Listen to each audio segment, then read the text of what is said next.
Hi, my name is Todd Larsen, and I'm the CEO of Limitless Cost Reduction Specialist. And I just wanted to continue our series on cost creep.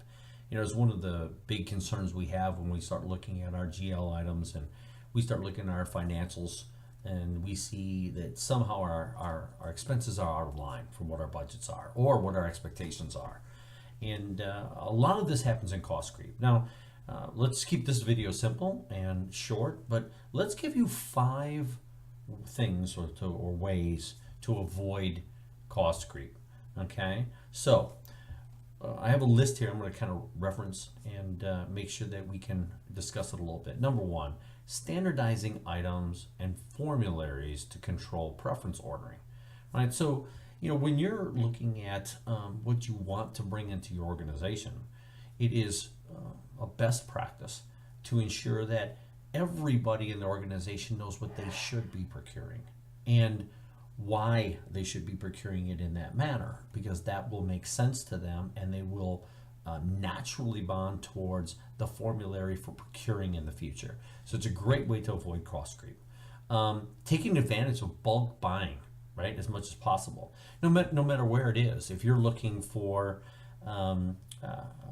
larger discounts, if you're looking for more elaborate discounted structures, you need to look at buying in bulk. Now, when you do that, you also have to be cognizant of what does that bulk arrangement do. You don't want it to tie you to a long-term contract where unnecessary. You don't want to buy more than you need. That's not going to be efficient.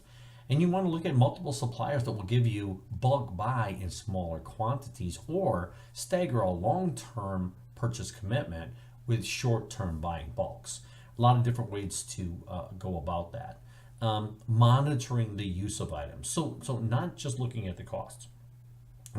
You bought something to utilize it for a specific purpose, and that plan, you see it in telecom a lot, is not sufficing to what you really need. It's actually being over purchased, and this is a big gotcha in cost creep, right? Buying more than you need because you're afraid you might go over the spend. Be very careful, be very diligent in your utilization reports. Look at where the usefulness of this information can help you pick the right pricing plans for future purchases. Ordering direct through a distributor versus buying direct through the supplier. Oftentimes, the suppliers are so highly incentivized to move product that their channel of distribution actually moves volume far greater than a company direct.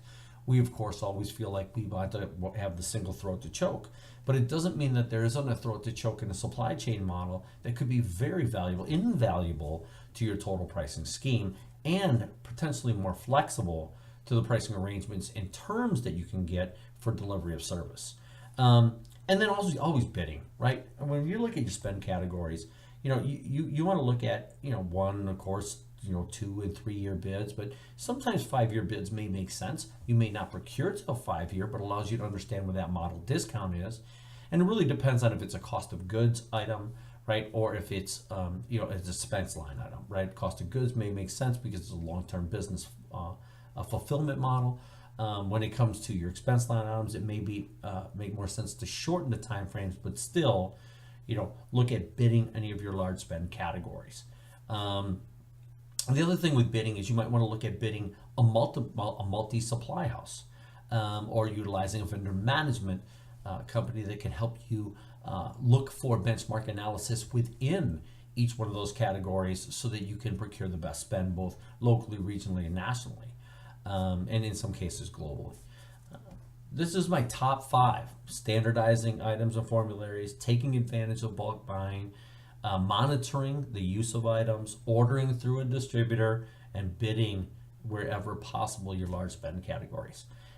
Thanks so much for joining me today. I hope these items will help you keep top of mind awareness where, again, you can avoid cost creep in the future and make the best marginal bottom line impact to your company. Take care and have a great day, and thanks for joining me again on this cost creep video.